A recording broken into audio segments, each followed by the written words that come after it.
This socio-digital pedagogy which I am going to talk, it is not a big thing, but it is a concept which we would like to advocate. But I'm not going to be like a educationist like what Professor Sunil Dutt will be delivering with a lot of inputs from the education components. It is like a storytelling I would like to share with you.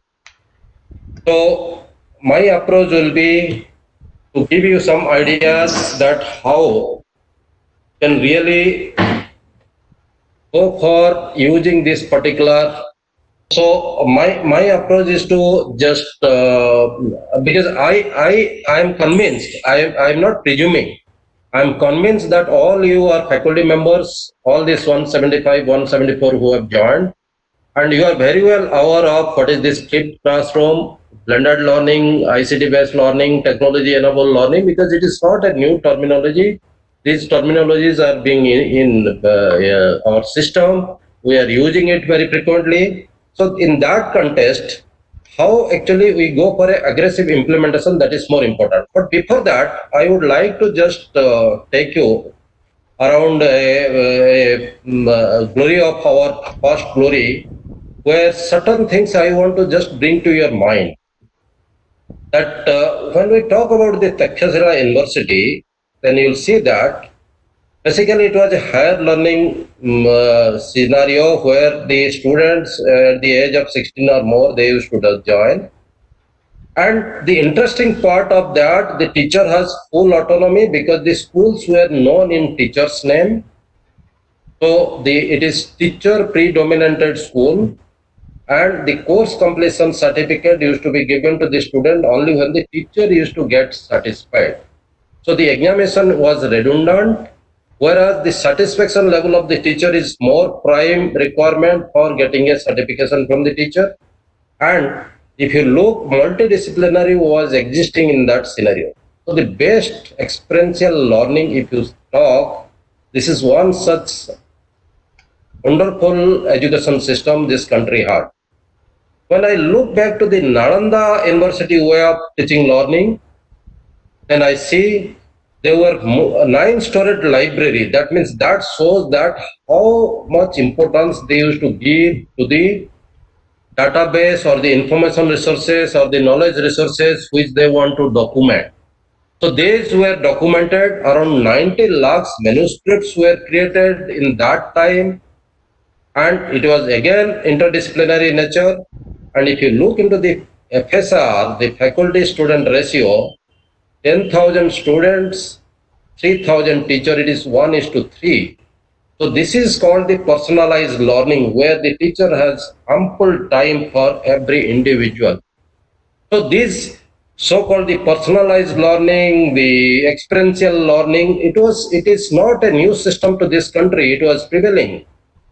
So if I look into the present national education policy, which is NEP 2020, many things are told, but I just wanted to highlight certain things because those things is more important for us. One, they are advocating for multidisciplinary education system. They are talking about the faculty and institutional autonomy, curriculum, pedagogy, assessment. They want lot of newness in that. Online educations to be quality based. Academic Bank of Credit. I remember 2005, Professor Sunil Dutt will agree to me because Samandevji was not there that time when Professor Bajpayee was our director. He used to talk about passbook of credits. This concept was very much with NITR Chandigarh, but anyhow now it has come as one of the national document as Academic Bank of Credit.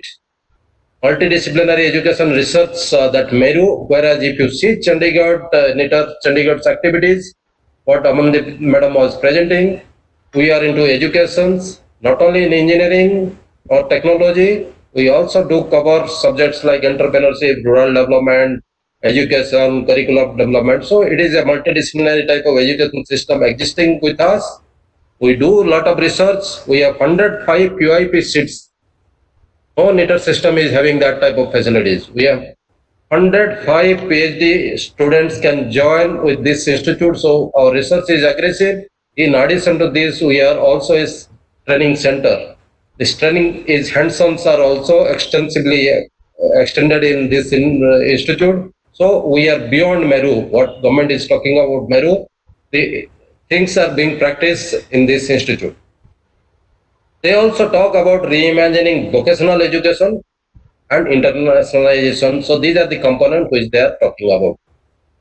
So in this context, when I evaluate our technological institute from the AICT Handbook 2020, then I was convinced that this country has a lot of strength. 11,000, 10,992 technical institutions, 11,000 technical institutions. It is a huge number if you see compared to many of the country. We have around 33 lakh students and supported by almost 5.6 lakhs faculty members. So this is our strength.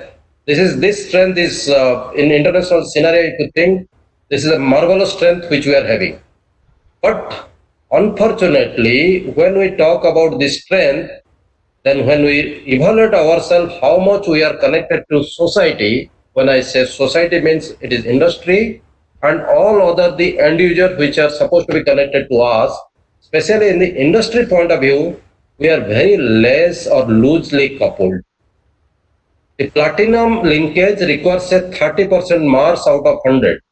So out of this 11,000 institutes which we are talking, only 19% of institutes they have a score of 30 and above. When it comes to industry linkage or this social integration. So this is a very unfortunate part and also detached from the society's requirement and the industrial requirement, your the training, your educations will have a ivory approach. So therefore, you will not be in a position to connect to the requirement. When you are not connecting to requirements, your people will not be that way employable or acceptable. That is what is the report of 2019, that only 47% they talk about the employability. That's the reason why the students from this country, they would like to go out of this country. Almost all 11 lakhs Indian students are studying abroad. This is the 2019 MEA report if you see. Every year, 2 to 3 lakh students, they go out. Interestingly, majority of them for the higher study, PG and PhD. Only 10 to 12% are for undergraduate, whereas rest of the students are going for higher studies. So that means in this country, we have to emphasize more on our quality, our innovativeness in the higher study. And the cost for each student is enormous, and there is almost 26,000 crores we are losing every year in that way. So that is something which needs to be looked into. This is a loss to the country. In terms of the GDP investment in our education, higher education system, it is low. Even country like Brazil and South Africa is beyond us. They have surpassed us, but the government is now has opened up policies and eased the rules for foreign direct investment and external commercial borrowing. So it is expected that there will be some improvement in the investment. So with this background, all of a sudden, when we are having all sort of strength and limitations, from where nowhere this particular COVID situation came, we are forced to enter into a education process which we are not adopting so aggressively when the options were available prior to COVID situation. Basically, if you see the pre-COVID situation was, we are more towards the contact mode. Some open school approach were there. Then people like us, like the institute like us, we integrated contact and ICT mode of learning. So if you see the NITR Chandigarh calendar of 2019, 18, 17, 16 backward, then you'll find that a lot of activities we used to do through the ICT mode also. But when the COVID situation came, it basically pushed everybody to be in virtual environment. Whether you have a facilities or not, you have to create the facilities and you have to land in a situation called virtual. And in this virtual education, a small school kid is also in virtual education. Your higher learning institute students are also in virtual education. the virtual education is now imbibed in our lifestyle. So therefore, post-COVID, if you are thinking that this will be completely eradicated or completely removed from the education system, then we are fooling ourselves. So therefore, in my opinion, post-COVID education will be COVIDial, where contact mode will continue, not the 100% the way things are going. Open school approach also will be integrated, but not the way it is existing. It was existing. Virtual already we have entered. Immersive will be more coming in. For example, AR, VR tools will be more aggressively on the holography image. Also, you'll find one day will be possible for teaching learning. So this COVID has forced us towards to go for COVIDial type of education. So the blending will be contact, open, virtual, immersive. When I say immersive, it is AR, VR approach of this maybe PUBG type of immersiveness will come, and definitely the platform will be digital. So therefore, I say it is COVIDial learning. So the COVIDial learning is going to be an outcome of the post-COVID scenario. So we should be mentally ready for that.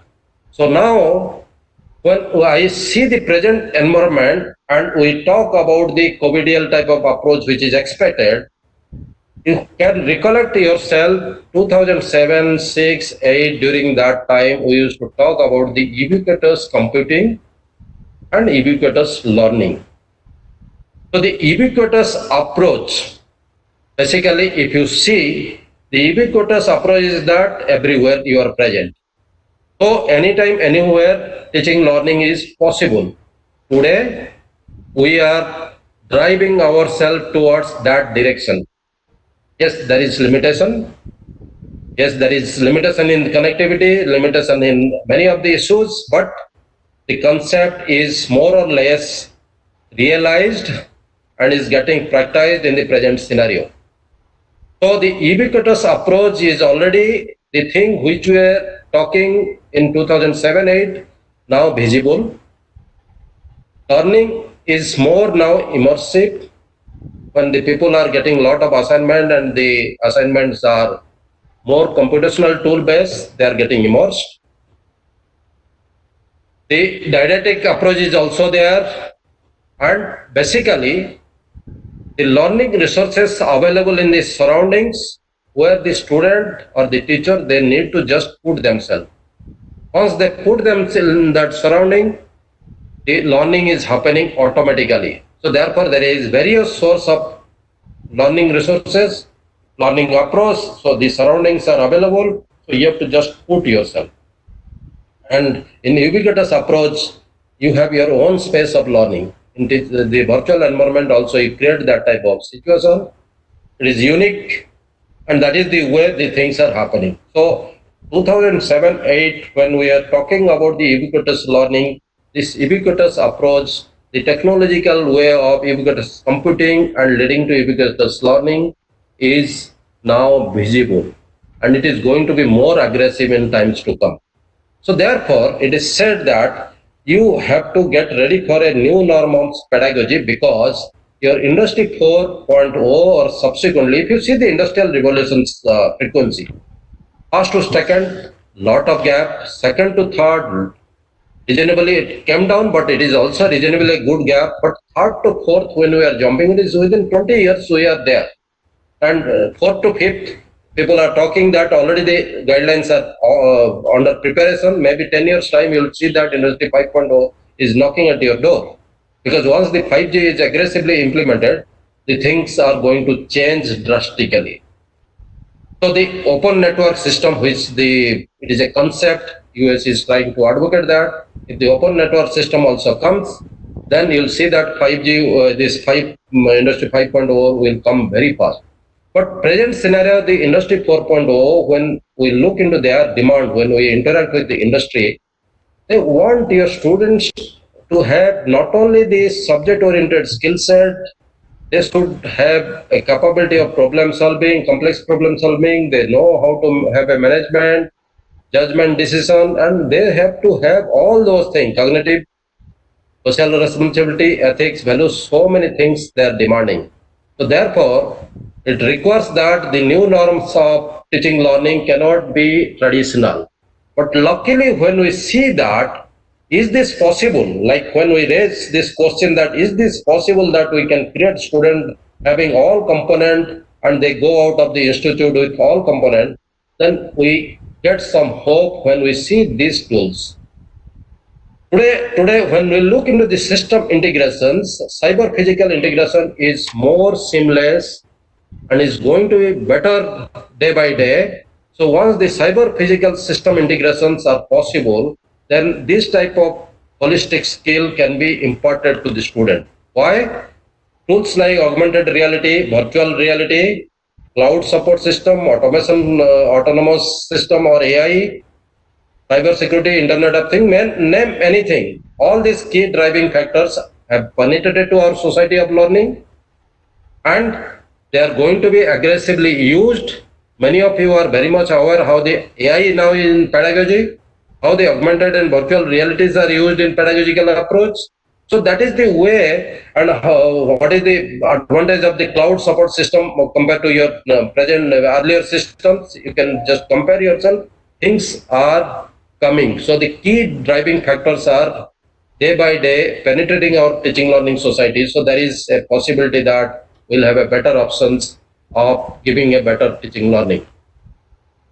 But as the technology is penetrating more, as we are going to be facilitated by a lot of technology, ecosystem is moving towards the technological ecosystem, but unfortunately the bottlenecks are in terms of the quality faculty,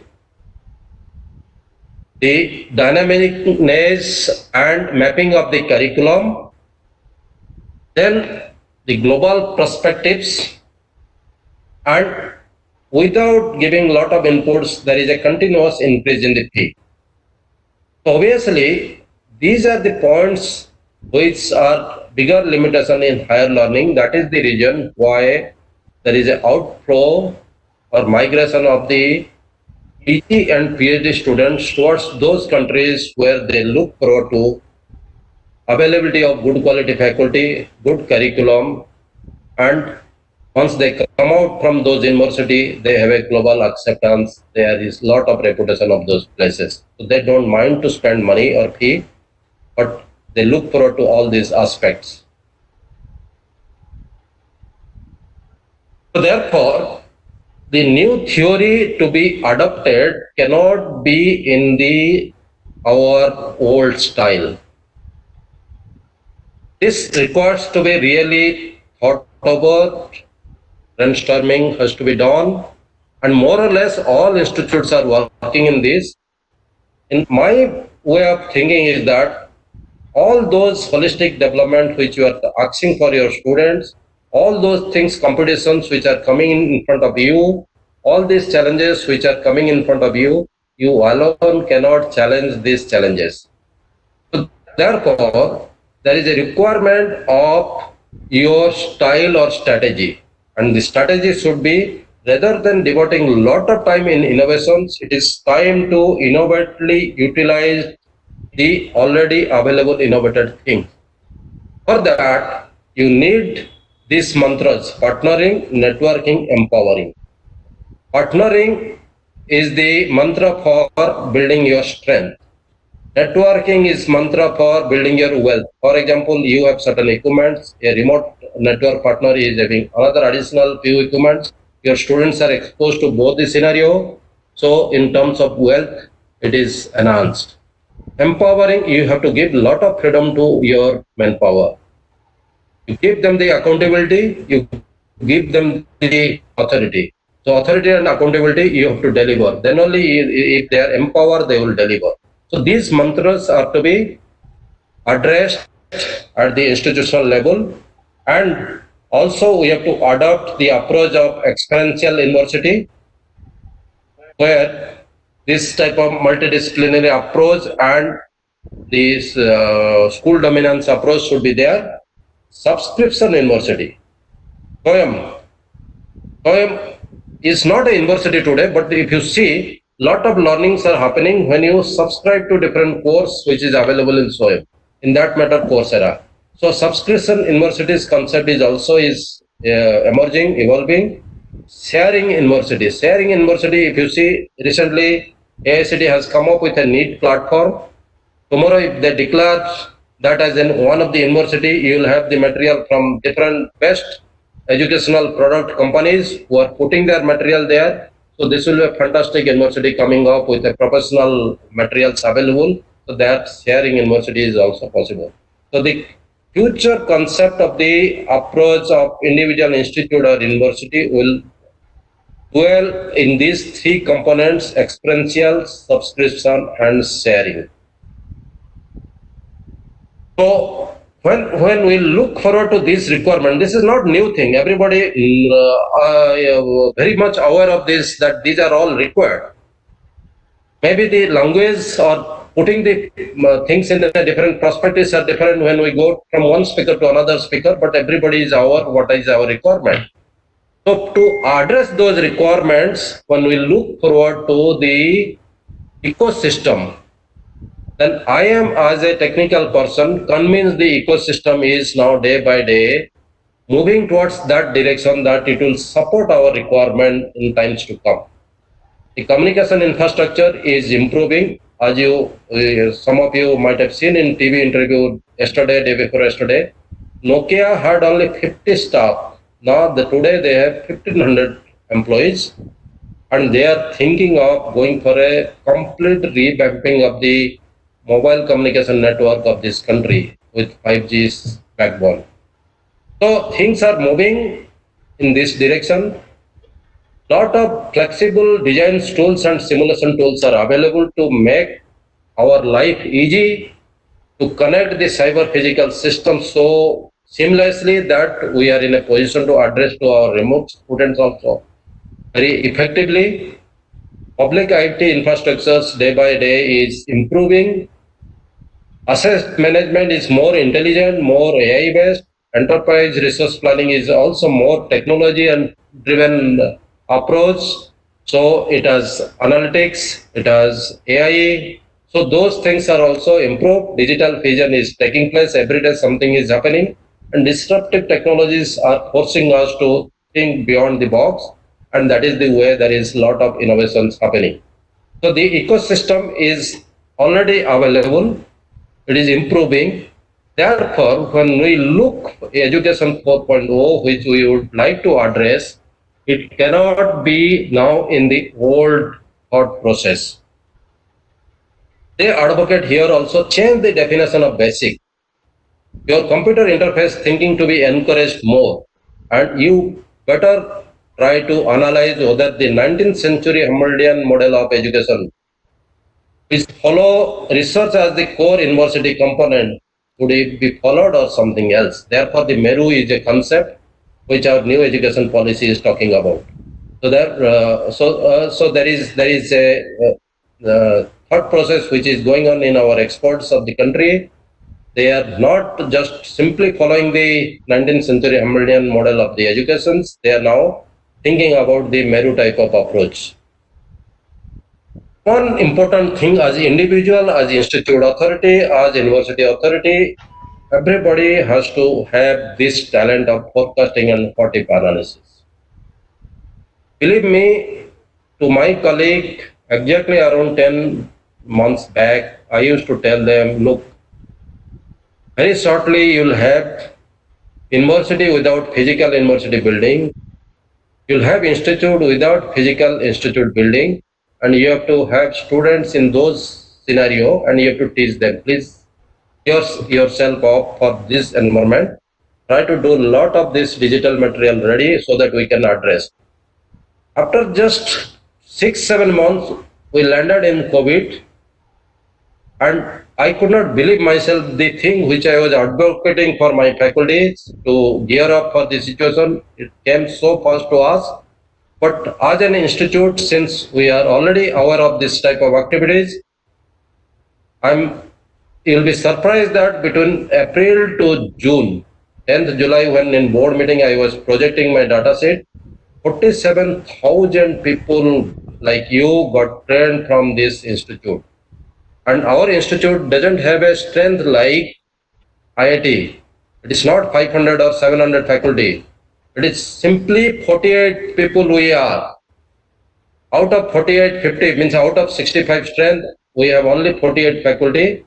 And out of 48 faculty, fortunately, almost all 40 people are in the senior level. And even the assistant professors are also in the senior level. So in that matter, if you see, all are experienced faculty.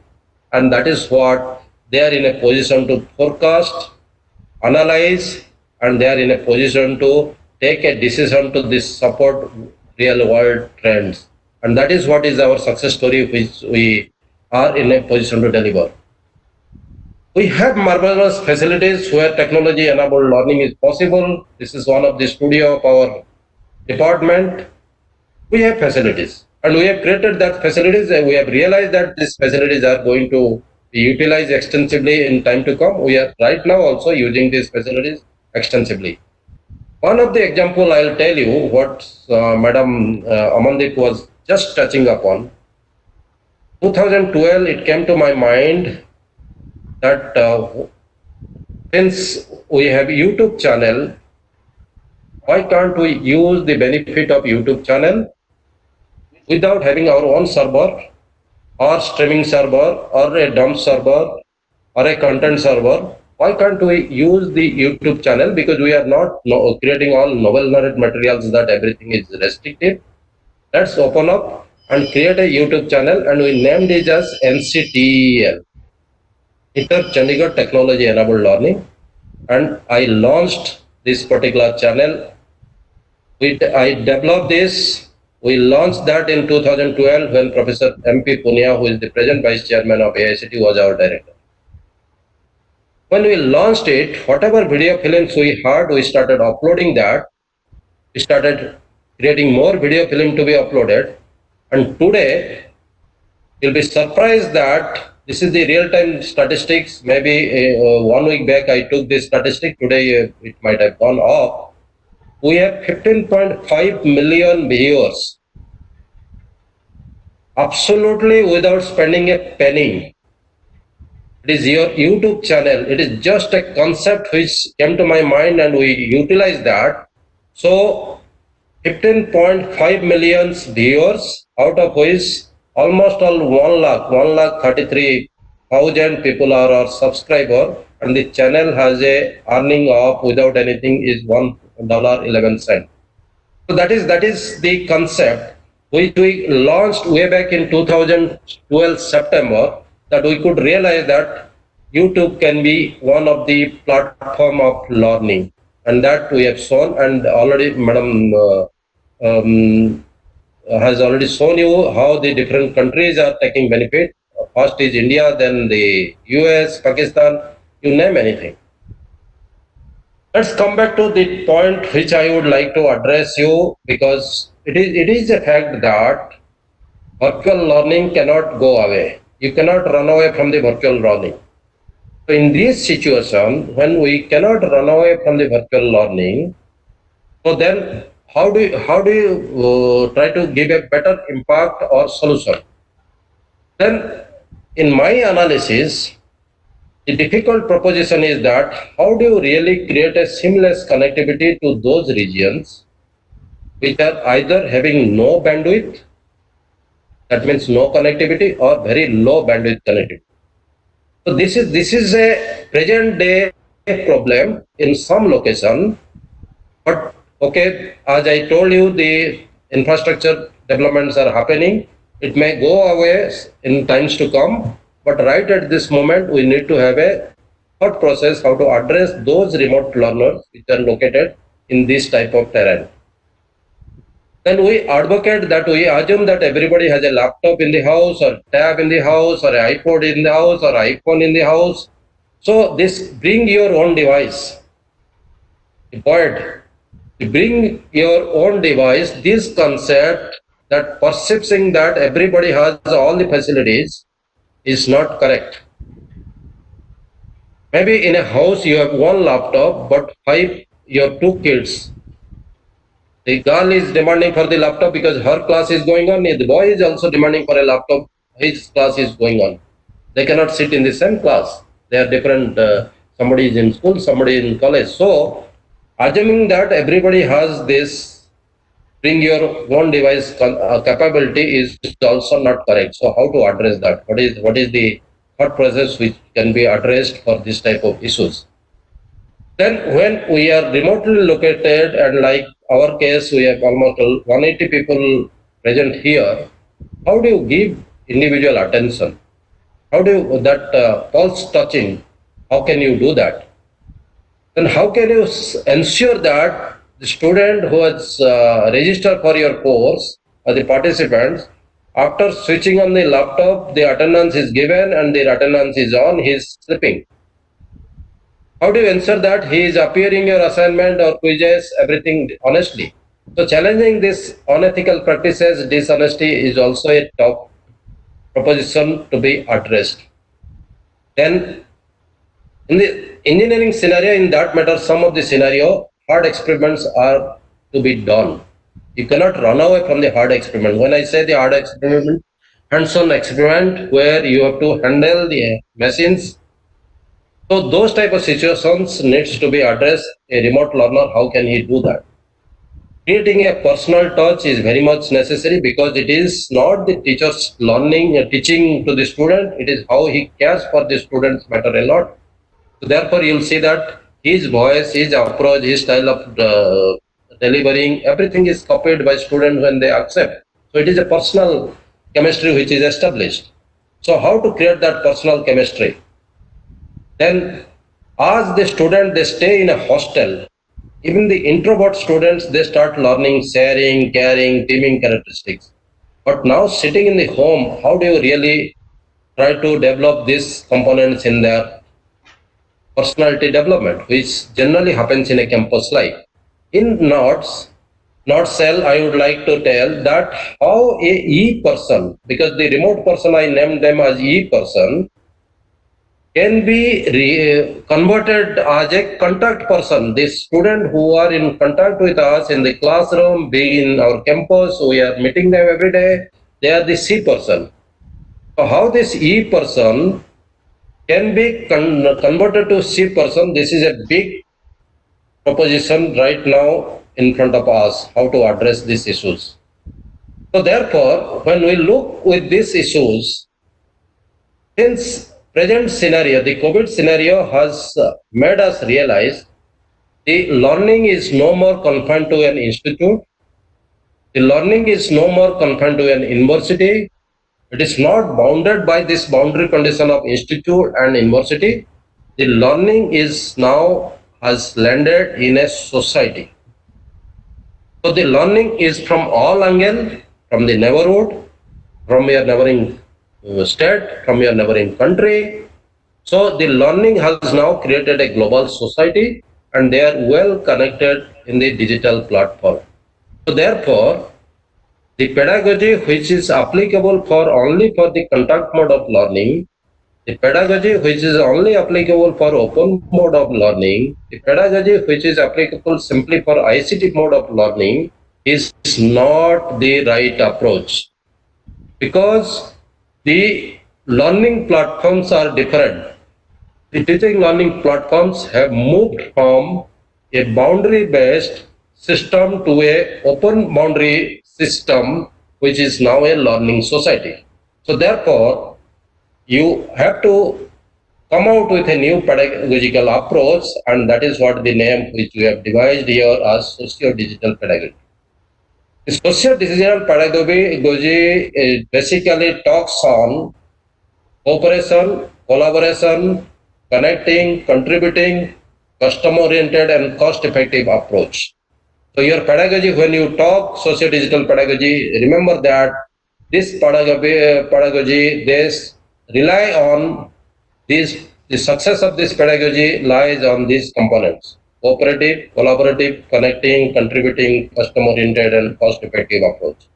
Each point can be elaborated. It has its own significance. You can have a self-analysis of this terminology, which I've listed here. Then the most dangerous scenario is the instructive materials available where the students have many possibilities in front of them. So curating them to a right kind of learning, giving them the curated learning materials is a big challenge in the sea of this information fusion. So when the students are having many possibilities, how to make them confined to your advice materials, or in that matter your advice boundary, is a challenging job. So therefore, this is another area where we have to actually looked upon in social learning. This many possibilities. Your neighbor is also a teacher. Your neighboring state is also a teacher. Your country is also another teacher. So outside the country also a teacher. So how are you going to really balance that? That is a big challenge. Then, since the social digital pedagogy is more focused towards the remote learner, so your prime focus for developing the instructional material, delivery platform, connecting to those peoples are to be based on these keys. Make sure that whatever you create, it's excite them, it's engage them. That's why I use the word PUBG. The game PUBG, if you have seen how much they get immersed, engaged, even sometimes like parents who have to tell enough, now come out. They got completely involved in that game. So exciting, engaging, enforcing, enabling, encouraging, enhancing, embracing, empowering, and earning, enduring. So many such is, maybe you can add more. Whatever came to my mind, I have just added. So for all the faculty members, you have to see that your materials, your platform, your delivery, your talent, your cooperation, your collaboration, everything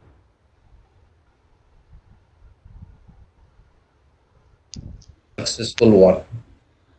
For example, I have just brought one rubrics right in front of you. So far, we have just talked something which are already known to you. Just I am refreshing you in that. But let's come to a business now. I picked up a problem here called the project work. Generally, in engineering, we give project works to our students, undergraduate students, laptop. This is a very draft approach because intentionally I kept it in a draft form so that this assignment will be given to you and you will bring it to a optimization stage, optimized model, and that will be delivered to our coordinator, Professor Sunil Dar, to analyze. In this project works, broadly we see that the problem definitions. How relevant is the problem definition? What efforts the students made to define this problem? How much understanding they are having about the ecosystem and how much they are gather the information database that they are linking to the ecosystem, that if they do this project, this will be a praise of the project for the society. So we see that problem definition. Then we see solution, that what methodology they have followed, what are the tools they followed, is it latest, is it easy, it is flexible, is it acceptable, is the companies are using, and to what extent they have achieved this solution. Then we see the presentation, how confidently they present, what is their eye contact, what is their communication skill, all those things we see in the presentation. Then finally we see their report, which is a documentation. So broadly, maybe there are other points can be added easily, but as I told you, this I have created a draft project work for you. So if we take a example of project work, teamwork type of situation, then I see there are 4 heads under which a project can be assessed and evaluated. Grading can be done for that. So now, if I go slightly more, remember 4 points. One is problem definition, solution, presentation, documentation. I have created these rubrics. So, for the problem definition, the first component is problem definition. So, I have given this gradation: strongly addressed, partially addressed, poorly addressed, and also I have brought that in a teamwork, how individual contribution is assessed. Because it is a team. In this team, now you have to grade this individual. So how are you going to assess that? So here, in terms of the components on which I want to have this assessment and subsequent evaluation for the grading, I have taken relevance, problem mapping, resource evaluations, or resource search, whatever you can say. When it comes to the relevance, as I told you problem definition, then they strongly address when we talk about the relevance is the teamwork is good and each member contributed by sharing data.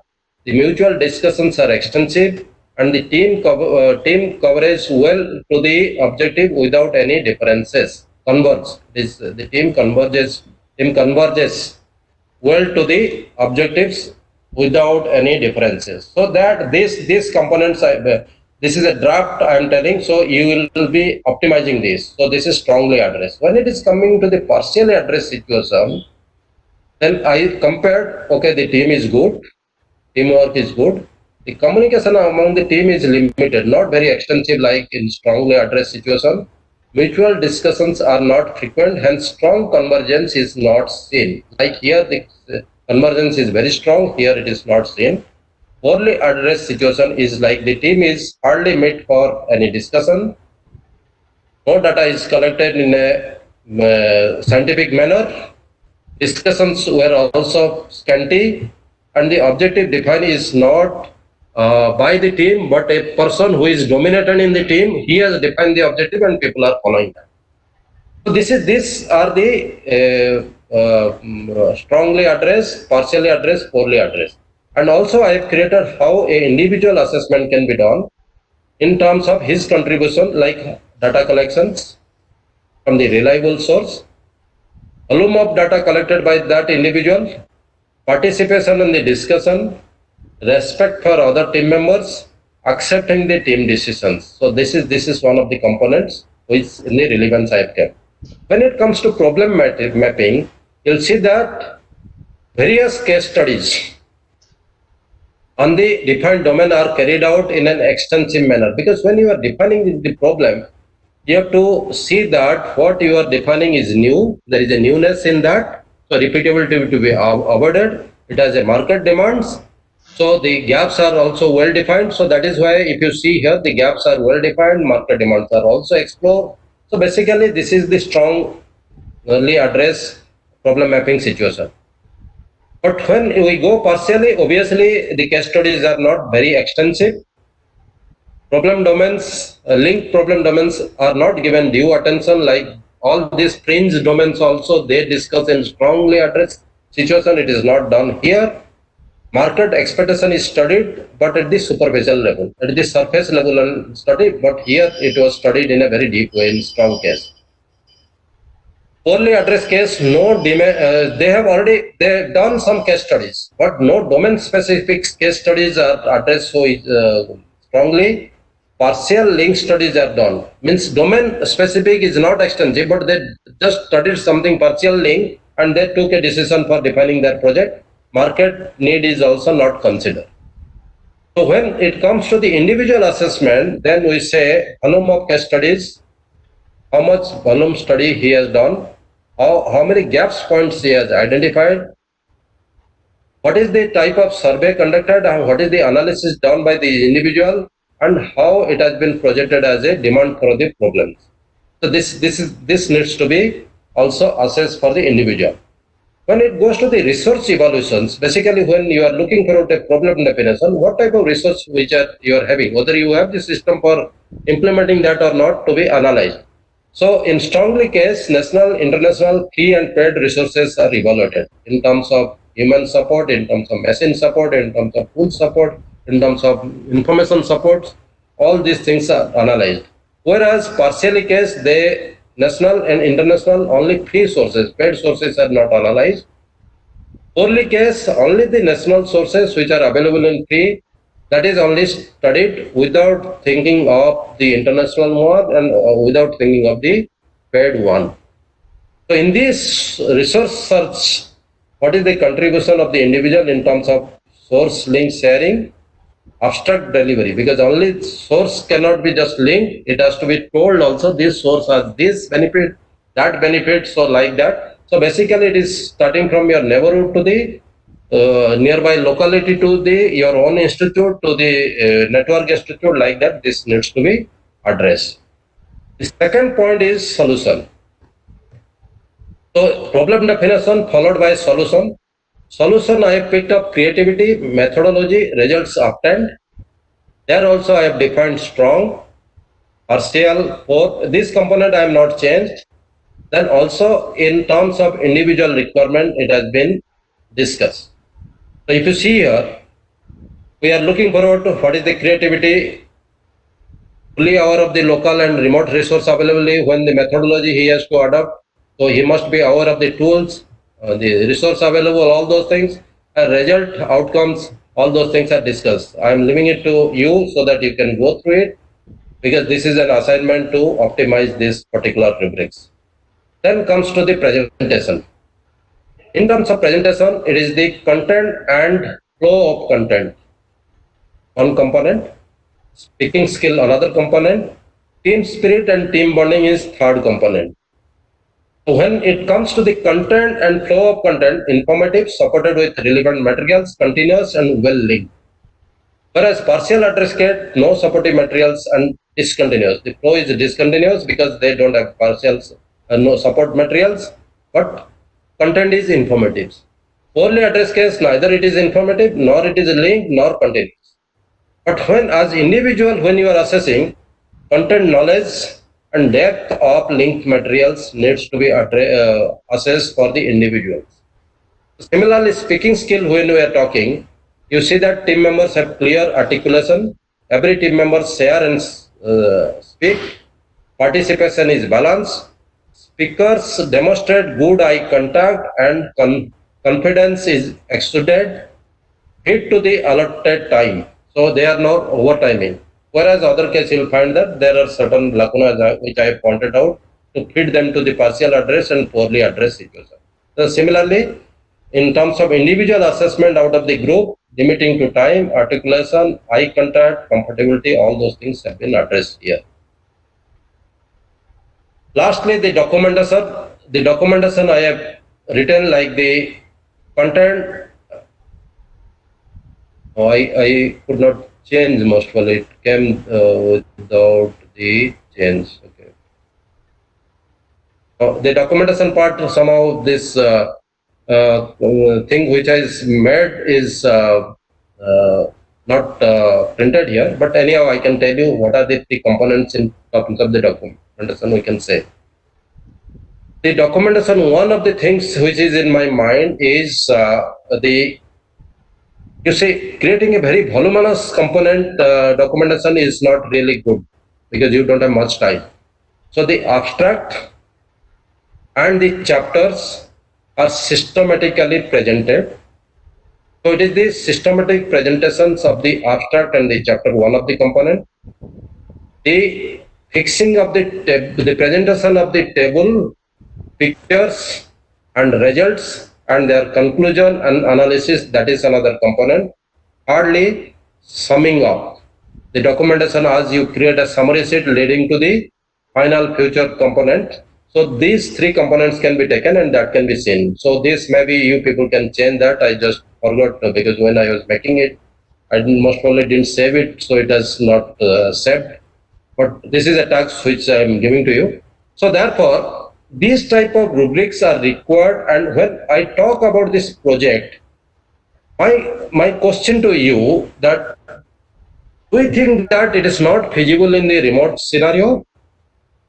When the team projects are happening in this type of situation, people are in different locations, like in corporate world, one module is developed by one person, another module by another person, they get integrated. So this type of team projects are very much feasible in this virtual world. Only thing is that we give them a clear-cut rubrics so that they are aware of the method of assessment and evaluations, their approach of addressing the issues, so that they can come together even remotely and they will be in a position to deliver. So this type of rubrics which you will be optimizing, bringing into a right form can be seen So now these rubrics are required for having a social digital pedagogy where a lot of these transformations are warranted. If you see, these are the transformations which we are looking forward to. The transformations, the first thing is, my opinion, is the curriculum. Today's scenario, if you see, our students are completely disturbed because we are forcing them to get the curriculum finished right in front of the computer. They go on sitting for 5 hours, 6 hours, like it is happening in a physical class. My friend, you might be knowing, in our student career, I have done it, you might have also done it. When a teacher leaves his class, by the time the second teacher comes, we get 2 to 3 minutes, sometimes 5 minutes time. During that time, we shift ourselves from our table, go and sit on another friend's table, talk first 2 times, or maybe stand in front of him. Once the teacher comes, rush back to your table. So that breaks the monotony of this 50 minutes or 1 hour which was going through the blackboard. We come back, with a refreshed mood because we have already adjusted that with our friend in that 2 minutes, 3 minutes break. Then we start the next class with a fresh mood and we start learning from the teacher. But this is not the scenario in the present case. Either the student has that option of talking to his friend, nor he has that ecosystem. In a house, small house, maybe everybody is not directors or vice chancellor kids. They have a small house where two kids are learning. They don't have independent house room for themselves. In this type of situation, if we think that a physical curriculum approach can be directly mapped to the e-curriculum approach, not right. So therefore, when we are talking about the e-person, your curriculum must be transformed for a e-person, not for a physical person or contact person. Similarly, the content which you used to write in blackboard in a physical format, remember that you are now talking to a e-person. So the e-content transformation is also like the learning management system, the communication or interaction, the physical interaction which you used to do right in front of the student you are standing. So you have to select those type of communication platform which will give them the seamless interaction with you.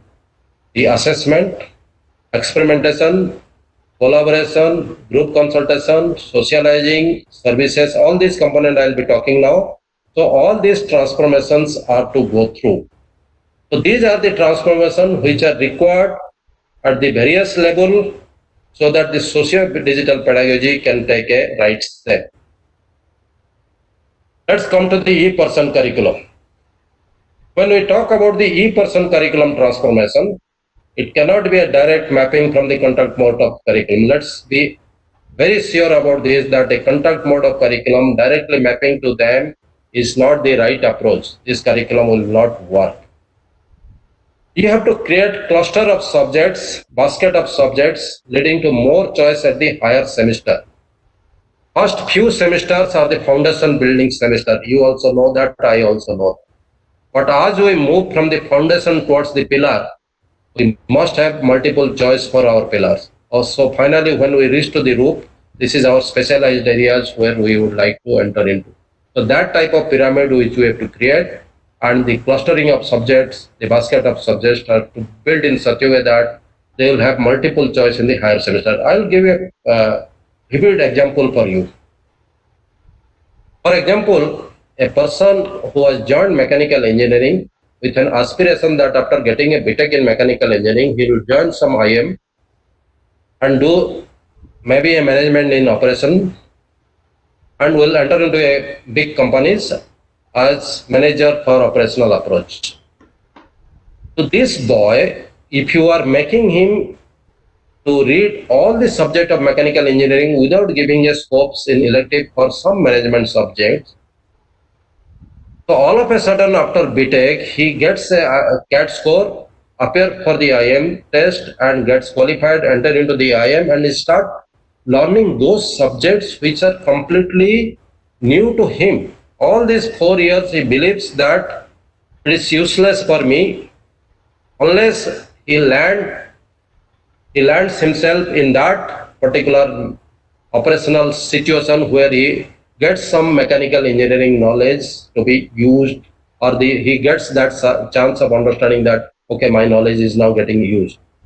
So therefore, to those type of students, as they move towards the 7th, 8th semester, in that matter 6th semester, we should start gradually building those type of choices so that they, as they reach to the third year, they are very clear about their requirement. First 2 years, there may be peers, pressures, this, that, but I am personally observing my two kids. As they move upwards, they are basically very clear what they want to do. So those choices they don't get from the system. So therefore, we must seriously look into this when, and sometimes we as faculty, what we say, oh, this, we don't have expert, we cannot offer this course, we don't have this possibility. But remember that this learning is now society. You don't have, your neighborhood is having. Your neighbor is an expert in that field. He will get that learning from that. You go for a better assessment and evaluation strategy to get that boy. So that is the way the gradual movement to specialization of interest must be built up. You will agree with me. I have done a lot of typical 16 branches I analyzed myself. I have created database for this. And when I talked to Professor Sahasrabudhi, Professor Punia, informally they also agreed. More or less 50% of the laboratories can be converted to sub-laboratories in our engineering curriculum. So when you are having a 50% laboratory can be converted to virtual and sub-laboratories, then your requirement of hard laboratory is only 50%. Therefore, there is no hard bound for the students to be inside your campus for all the time. The hard laboratory for a remote students can be availed through the society. For example, those laboratory experiments which you want, it can be a practice based, it can be a work based laboratory rather than your so-called the theory based practice laboratory which we perform. It can be a work based laboratory.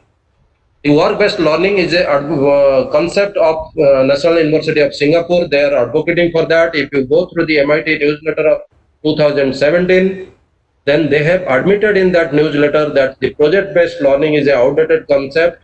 It is the work based learning which is coming into picture, and National University of Singapore is the leader in that. So therefore, if we look forward to the work based learning, the hard laboratory is not a problem for me. The student can be integrated to the nearby governance cell or public sectors or the MSME industries, wherever some projects are to be defined for him, so that the hard laboratory component which you want him to learn can be possible. So that is the way I am advocating for 50% curriculum to be work-based. Then auto integration to society, industry, NGO, startup means you must open up that wherever the platform is available for him, he should not have a restriction to get himself integrated to have a work-based learning concept. So that is the way the curriculum, maybe more points as curriculum expert people may talk, but these are the definitely the emerging transformation which I look forward to. When it comes to the e-content, yes, I'll again what the use that your content should be creating an atmosphere of PUBG game, or maybe a gaming theory type of approach should be there. And the content also should have inbuilt assignment in such a way that the students will get challenged and they should challenge those challenges. And while preparing the content, make sure that you follow this particular thing we used to advocate since 2008-9. I used to tell four quadrant approach. Now today SWAYAM in 2013 they adopted this method. This called it four quadrant approach. But in our institute, I used to teach this particular area. For example, your video when you are making, make sure that it follows a four quadrant approach. What is this? For example, you are talking about the Newton's law. When you are talking about the Newton's law, when you are writing the statement of the law, this law should be such that, because I am coming to the faculty dominant situation where video animation things, that is the thing I am talking now. So when you are talking about the Newton's law statement when you are writing, you want the students to focus on the statement because when so this is basically memorizing and approach. So when it is a concept of memorizing, it is a text dominant situation. You want the blackboard should or the dashboard should focus only the text. Then when you are trying to make them understand, when you are talking on the law, then it is faculty dominant situation because you want the students to be attentive towards your. When you are trying to explain that through some animation or video, then that is called animation dominant situations or video dominant situations where the students should be attentive towards that animation which you are trying to show them to make them understand what is this law about. So finally, some self-raised question you are bringing in, that is for the assignment type of things, quizzes, that is the fourth quadrant. So therefore, this is a video. When you are making the video should follow that. But when the content you are preparing in the SOIM format, you might have seen you have video component, you have e-content, that is the extra reading material which you provide. You have to create assignment, quizzes, that which has critical thinking, so that they have to have some challenges for them, and also interaction in the dashboard should not be delayed one. It should be quickly. You should be in a position to address their requirement. So these four quadrants you follow, but in that four quadrant system, video making is one of the quadrant where video making, I told you how we follow the four quadrant approach in video making itself. So this is the e-content. Definitely, like Professor Sunil Dutt was talking about the Moodle. Moodle is one of the many elements available. So therefore, the support system in terms of LMS or CMS should be chosen properly, because your remote learner should not get into learning what is LMS, CMS. He has to get those materials out of that. So the LMS should be realized, customized that way. The CMS should be a library of the LMS. LMS, I always believe that it is the whole university system. CMS is the library of the university, so that is the way. And definitely today, lot of these AI engines are available to support fast and slow learner. So therefore, you must have a three category of profile of students. Before starting the learning, intermediate learning, so that looking to the profile, you can go for a remedial action, and post profiling of the student, that once the course is over, how much actually learning outcomes has come for the individual learner.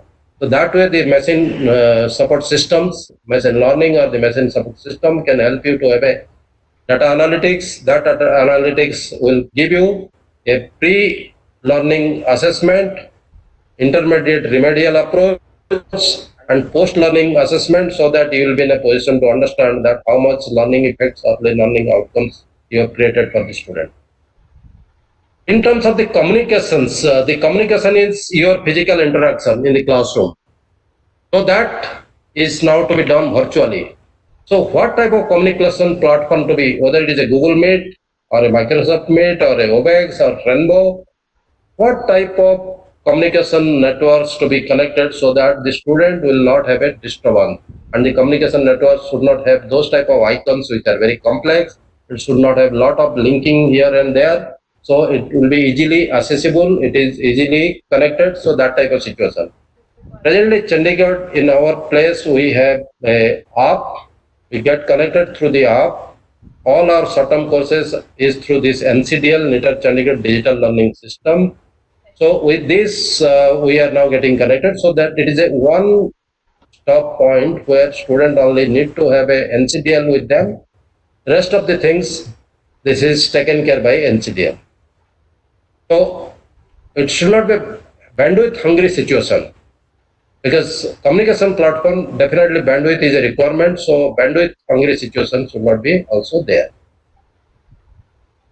This is small comparison, because these slides will be there to be shared. So my student, my staff here, they have made a comparison in terms of Google Meet, Cisco Webex, GeoMeet, Zoom. So this comparison I'm not going to discuss. I'll leave it to you to go through to see how we make various comparison before adopting a system. So this is a technical requirement which needs to be addressed. and these platforms are to be seen that way. So a lot of comparisons studied they have done. Then coming to the assessment, this is a challenging job unless we really come out with a very practicable solution. This is a big challenge in front of us. Many of the universities they suffered out of this. So how do you really address the issues of proctor examination? How do you really make it happen in a low bandwidth scenario? What is the type of network support, offline support you can provide? Because when you are going for this proctor exam system, your network partners should ensure the ethical practices, the local support requirement, all those things are to be ensured. So therefore, the networking is a requirement. As I told you, it is not that computer network which I am talking. It is the institutional network, the organizational networks that will give a local support to the remote learner. Then how do you ensure or assurance for ethical and honesty in assessment? And since remote learner can be reassessed, so therefore a third party approach in assessment also can be thought of. But Professor Sunil Dutt is a man from this assessment and evaluation, because as you know, assessment is different, evaluation is different. Assessment is a continuous creation of data, evaluation is judgment of that data. Maybe Professor Sunil Dutt may talk better, but these are the things is challenging in front of us. When we talk about the laboratory practices, because this is again a typical issues, we should judiciously discuss on this virtual lab and soft lab and create a right kind of operating manuals so that our student remote the handouts and the operating manuals are so self-explanatory that the students he is not confused or is not waiting for your instruction to perform this laboratory. So the soft laboratories which are now possible, it needs to be supported with your intervention, your support of creating a right kind of operating manuals of those laboratories. So your handout should be designed that way. Then the examples should be followed with tags so that our laboratory is not a like a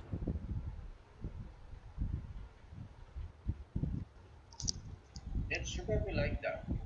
There must be some challenging tags kept in front of them so that the remote learner is going through different resources, trying to understand, enhancing his creativity, enhancing his critical thinking, utilizing those things, bringing out his learning analytics ability, and writing a right kind of answers for you.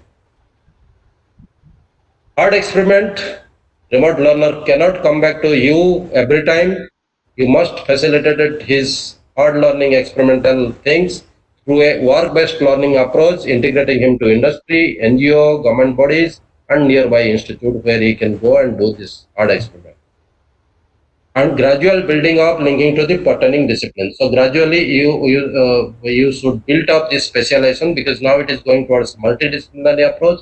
So you must create a pyramid in that way. So therefore, these experimental things, laboratory experiments, are to be rethought, and it has to be analyzed in terms of the socio-digital pedagogy, where we have a lot of advantages, but only unless we go for the transformation, these are all to be in talk for.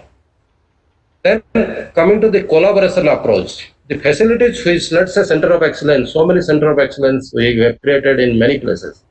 Why it is only from 9 o'clock to 5 o'clock? Why it cannot be beyond the time?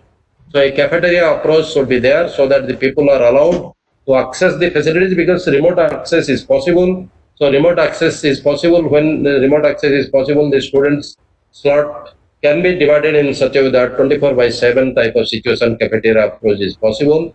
Cluster of champion faculty. This is a point where you may not like my ideas, but it is a fact. Today, when I have many possibilities of learning, let's say ex-professor of one of the big institute is having very good understanding of the subject. We know that he is one of the stalwart of that subject. If he is teaching that subject, why it is getting confined to only those elite people who could perform in 3 hours time in an entrance and enter into those elite colleges, and they only get the benefit of the presence of that teacher? why the student who, because of their various background, everybody is not in Kota or Chennai or Bhubaneswar or Chandigarh to get good coaching. There are students who are from the very remote locations. They're equally intelligent, equally hard work, equally having everything, but they could not perform in that 3 hours time in the entrance period. So they are deprived of getting a learning from this champion professor. So they are in a different ecosystem. Why in an online environment, in social digital learning platform, they cannot get an opportunity to learn from that? So they can be learning from. Then they rest of the things like a tutorial approach. It is not that the local faculty will be outdated or this thing. It is not. The local faculty is that interactive faculty. Once the lecture is over, this interactive faculty will go on interacting with his own group of students. So there will be further enhancement of learning to the students, and it will be like a tutorial approach what we used to have in our institute, in our education system. So therefore, the local faculty will be more effectively used. It will be more effectively used for addressing the local needs. But the champion professor advantage the students will get, they will learn, and also I go one step beyond. They can be given an option of taking the exam from which platform. If they want to go from the bigger platform where they want to have a degree from that, that is also possible. So that is why the academic bank of credit concept is coming. So this will help us to avoid repeatability. Also focus on more COE. So instead of repeating our COE, we can avoid this. Export community should not be confined to only academics. It should be like all R&D industry, all export communities is now integrated, so that collaboration is possible. In soft computing, we talk about one term called local to global. Local. Those who are working in the soft computing, they know this local term is, we look forward to local maxima. Then among local maxima, we try to find out who is the global maxima. If it is a minimization or error problem, then we look forward to local minima. Then among the local minima, again we optimize to find out what is the global minima. So exactly the local approach is required for supporting the student needs. The local experts, the local stalwarts are to be picked up. Those networking collaboration has to be done. They look immediately, they are the first step support system for the students. If it requires beyond that global approach, then the global maxima way of reaching to these people is possible. So this is one of the approach. Then the group consultations. This is a project thing which I was talking. The students they have to do a lot of these group activities. So in this, the tasks for the groups needs to be defined. The senior first, they should not come to their teacher. Senior to play the role of first hand assistant. So the senior will first address their issues, and the senior should go through the assessment, and this assessment that how the junior is performing in his assignment and grading, and how the juniors are performing as a team under his counseling or his supervision. So therefore, the senior also will learn better because it is a part of his assignment, and the student will start freely learn from the senior. So this peers learning will be a very interesting environment ecosystem. And after that, only the next level is the faculty. So the faculty is this highest level, so he will come inside. So creating an ecosystem of group competition, group individual assessment, like rubric we are creating, the group consultation is more feasible in the system because let me tell you this particular thing I am when I wrote this thing I never realized, but recently I am experiencing that. In my house, my daughter recently has joined the after qualifying in CAT, he has joined one of the management institute after completing mechanical engineering. Interestingly, I see that the stalwart teacher, they come, finish their class, maybe 4:30, 5 o'clock. After that, some webinar. And after that, the senior, they come in. The seniors, they go give lot of tasks, go on discussing with them, assign them. And the assignments are to be submitted by night 2 o'clock, 3 o'clock, that is happening. I'm seeing that how they are grooming their junior. And finally, when the next day the teacher comes, they are already pre-learned people ready for the teachers' advanced classes. So that is in the good management institute. I am marking this is happening. So maybe this type of model we must go for group consultation. Then look in the campus when we are there, the students they do a lot of other type of activities, extracurricular activities, various club activities. These are also possible remotely. These are possible.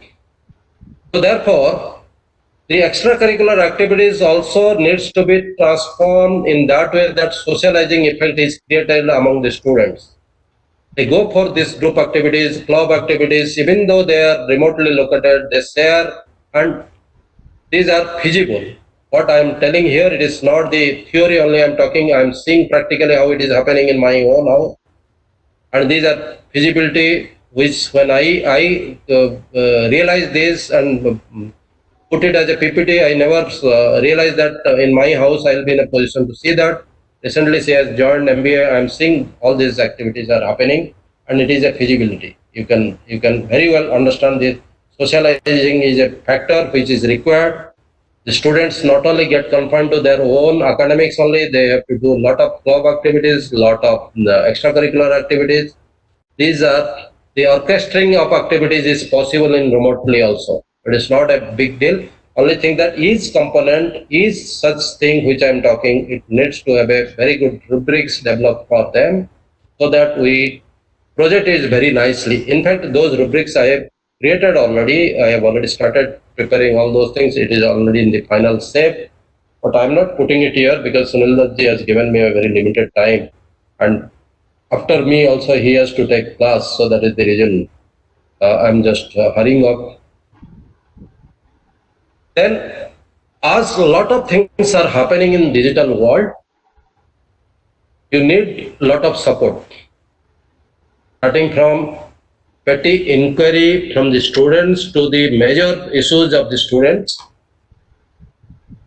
starting from small infrastructural issues or maintenance issues to bigger repairing and rearming operational issues.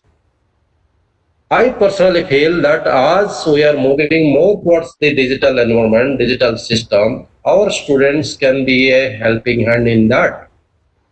So why we can't introduce aggressively on while learning concept so that the job which are now going to be massive in the digital world, they are partitioned and those partitions are based on the skill requirement as delivered to the respective students.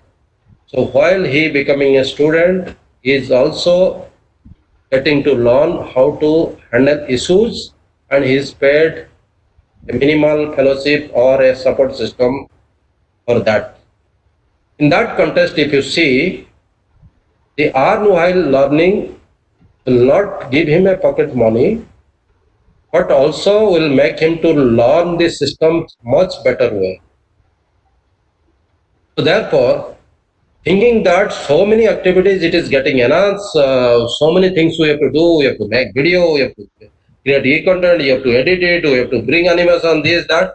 Look, these are all possible if you integrate everybody into the team.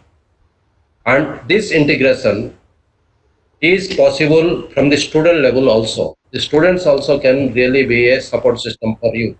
So you have to empower the students. You have to prove, accept the students. They have certain talent which can be helpful to your system. So therefore, the e-service system should be created. It should transform, not confined to one, two people. Now it is the huge mass. Divide your activities, partition to the group. They will do much better than what the other people are doing. And monetarily also it will save money because your student will not charge that much what a professional company will charge for that. Yes, there will be some issues where you have to give it to a proper company, but that is very limited way, so you can save a lot of money. One of the parameter, as I told you, I strongly advocate that your survival, sustainability, your recognition, everything lies on this particular word called quality. If you miss this, you miss the bus forever. In this world of competition, in this ecosystem of competitive ecosystem, without quality, it is not possible.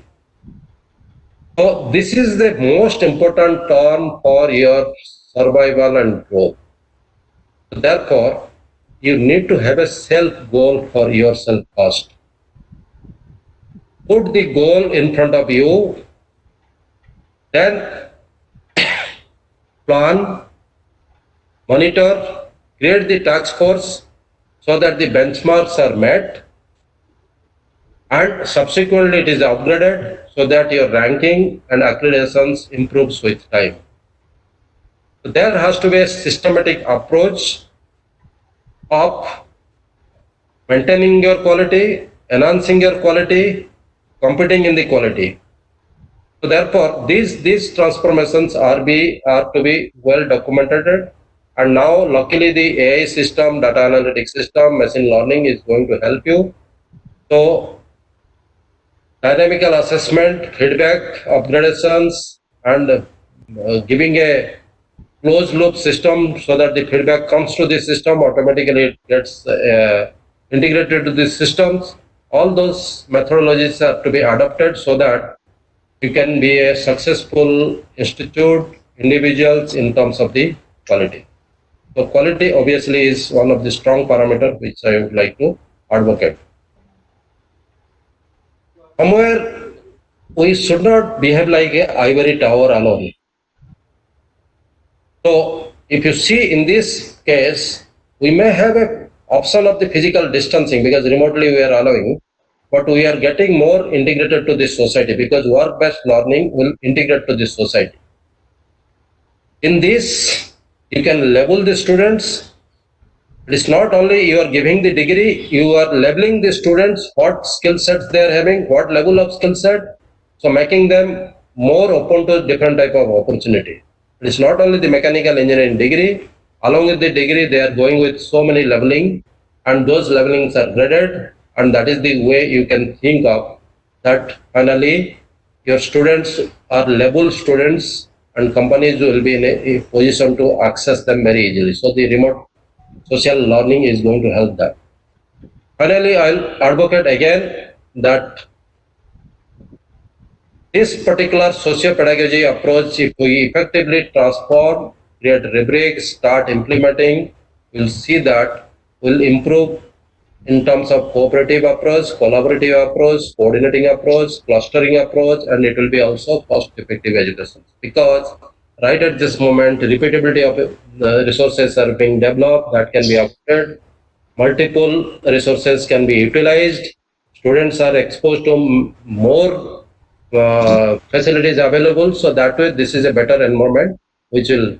So finally, I feel that if we have to really address to the issue of contact open virtual, it is not integrated, it is immersive digital Immersive. learning.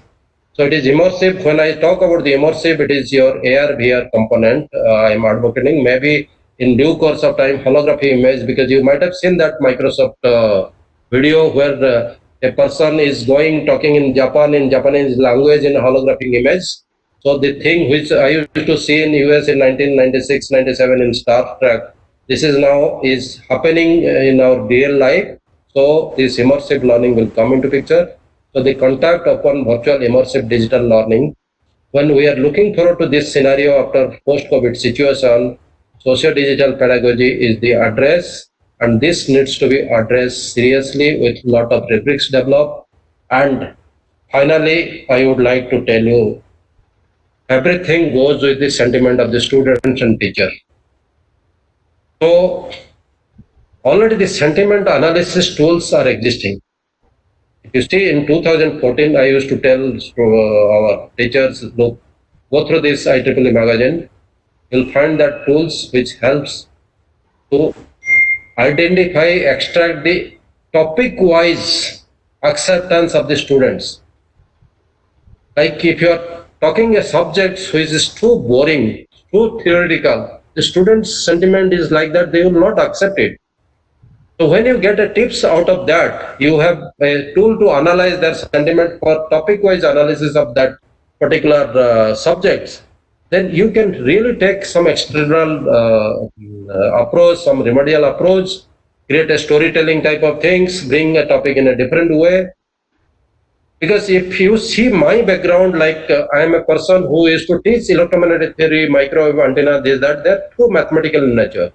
When a class I used to teach about the partial derivative, the boy who was just completed his first year of engineering, second year he is facing this electromagnetic theory class. He gets confused that in calculus I studied dx by dy is not possible.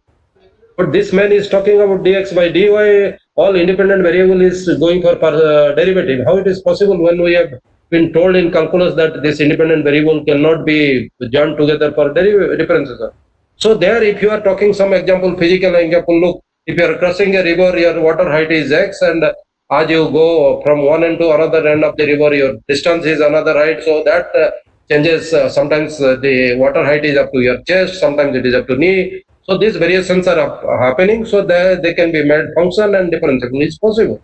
So somewhere, if we are in a position to understand the sentiment of the students about that particular topic, that particular chapter, we will be in a position to really address the requirement of the students, especially in remote scenario.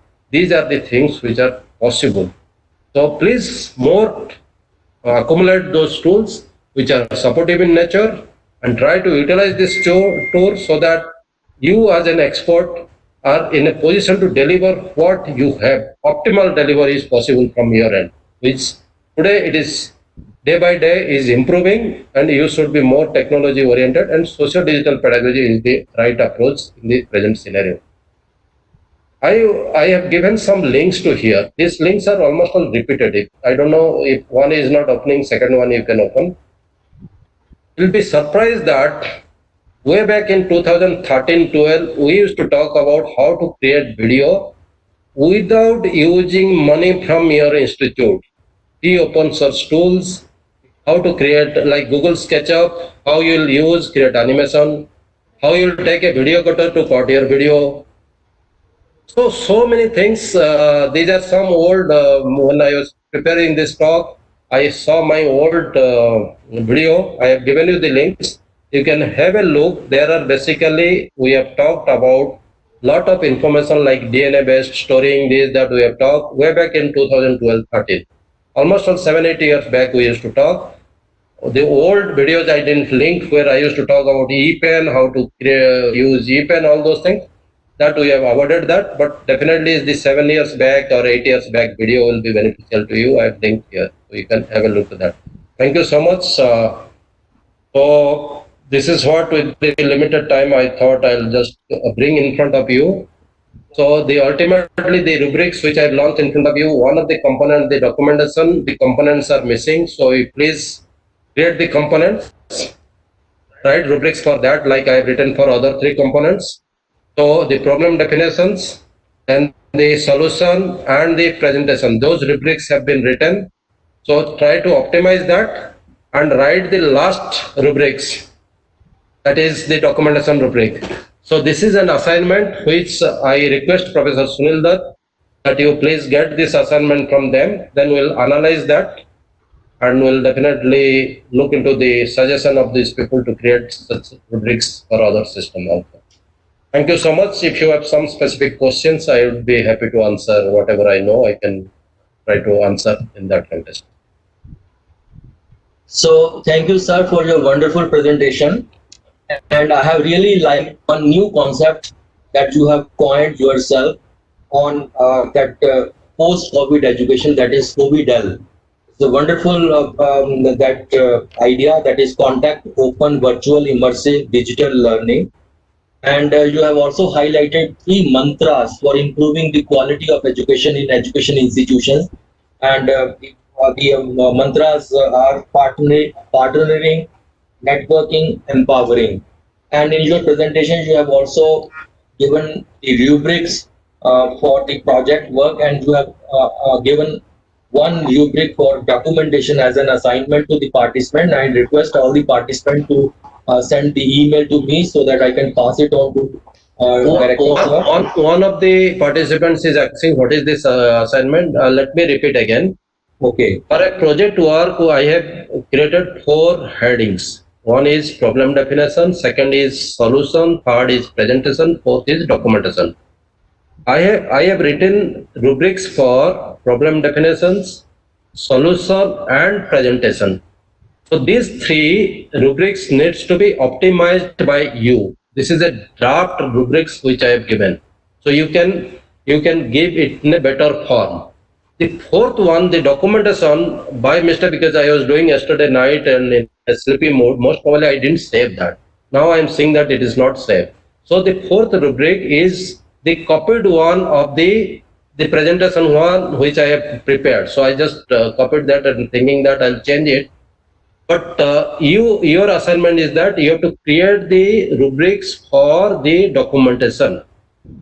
You have to optimize the 3 rubrics and create a new rubrics for documentation. This is what is the assignment. By Friday, you can submit to Sunil Daji. Maybe Thursday, not Friday. Thursday, so that Friday I'll go through that and we can share that in our feedback system, in our validation. And sir, you have also suggested wonderful ways of transformation, that is e-person curricula, e-content, e-learning management, and so on. I think all the participants might have enjoyed your session and they might have been benefited by the input provided by you. And I'm sure that all the participants would take care of the ways or the mantras you have suggested in your session on socio digital pedagogy in their day-to-day, you can say, a teaching learning process. So I think there are no more questions. Dear participants, let me tell you, I am not a person like Sunil Dutt who is into this system for 30 years plus in the education system. They are all stalwart of education pedagogy and the education tool. I am basically electronics communication teacher who used to teach subjects like digital signal processing, antenna, radar, all difficult mathematical oriented subject. So as a teacher, as with time I have learned the students' requirement. As a teacher, when I used to interact with them, then certain things came to my mind, and this is what I have brought in front of you as a teacher, that I personally feel this should happen, and this is the way it should happen. If you see the 23 PhD who got awarded under my supervision, their areas are soft computing, developing algorithm, developing neural network tools, and using them in antenna, addressing industrial problem. So I am way away from the pedagogical expertise.